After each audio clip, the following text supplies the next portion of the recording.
Sunday morning. Calling in right now is Geraldo Rivera, a good friend, a great television host, a radio host, and he worked for Fox News for 22 years, and now he's working with Chris Cuomo at News Nation. And we have a charity that we both do, along with Bill O'Reilly. Well, Geraldo, it was good to see you last Sunday to help with the charity. And tell us about the charity that you've been involved in for such a long time. Will do, John. I just want to first signal to the audience that you have been enormously generous, and we appreciate it at Life's Work. Over the years, you and Margot have just gone above and beyond, and with that kind of support, the charity Life's Work can do this important job. I'm delighted that I'm teamed up with Bill O'Reilly again. We were together at Fox News. We're very, everybody knows, opinionated, but surprisingly, even though our opinions differ a great deal, we get along great. And this week, we'll talk about it later, John. Bill Ritter, the longtime Eyewitness News host, was given an award along with the Carmelite nuns.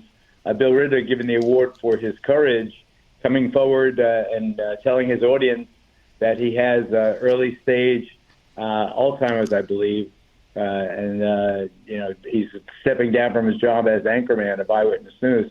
So it was an honor to be with him and his wife Kathleen and say hello. But to see you guys, the charity, what we do is we help those who might be institutionalized to live as independent living as they can with their families. We work hard to provide services and resources for these families.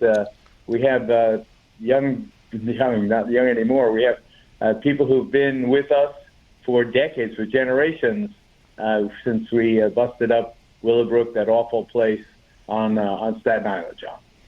Well, I remember the big investigation you did. It seems like such a long time ago, and you exposed some of the ugly things that were going on in Willowbrook, and you were able to put together this charity along with Vicky, and now, if I remember right, when you and Bill O'Reilly were speaking about it, that you're up to almost, was it 27 buildings or 27 centers that are helping people now? More than that. I thought Dickie Schneps, our delightful, dynamic creator, I thought she said 44. But it shows that it's in the double digits, and we're very proud of it, every facility. Some of them now being, as we spoke in the event, some being renovated to make it easy for people with disabilities to get around. It's funny, John. I've been around this scene so long, going back now more than half a century to the Willowbrook days.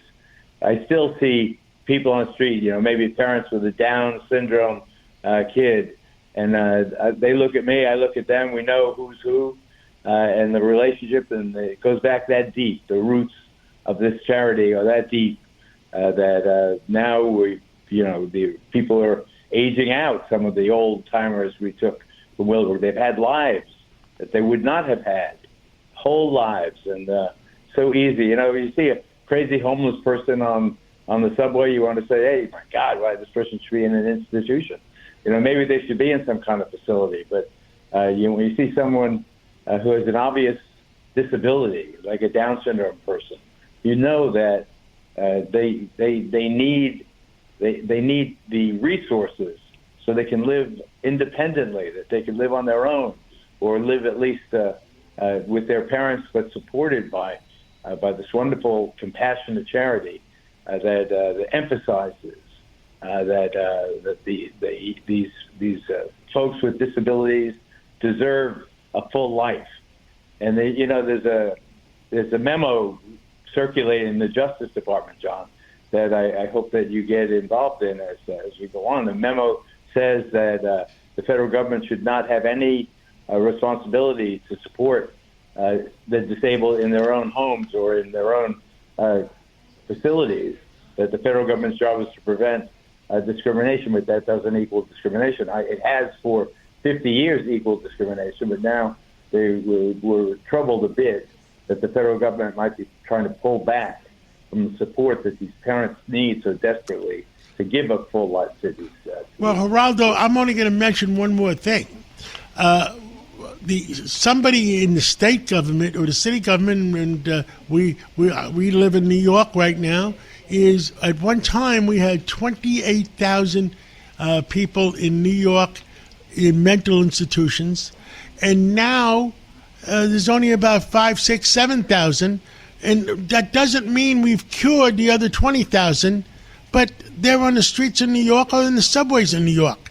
And I want to have that discussion with you in the near future because it's a problem we're creating for people. I agree with you. It's a problem that should not exist.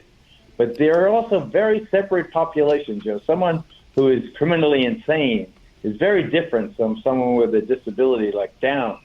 And it should be obvious to people that it's too easy to bunch everybody with a disability in the same basket. But I am acutely aware of what you're speaking of, John. I think it's a very, very important aspect of this whole thing. We cannot allow, people to act out. My own daughter was just on the subway, and someone was demanding old lady, demanding money.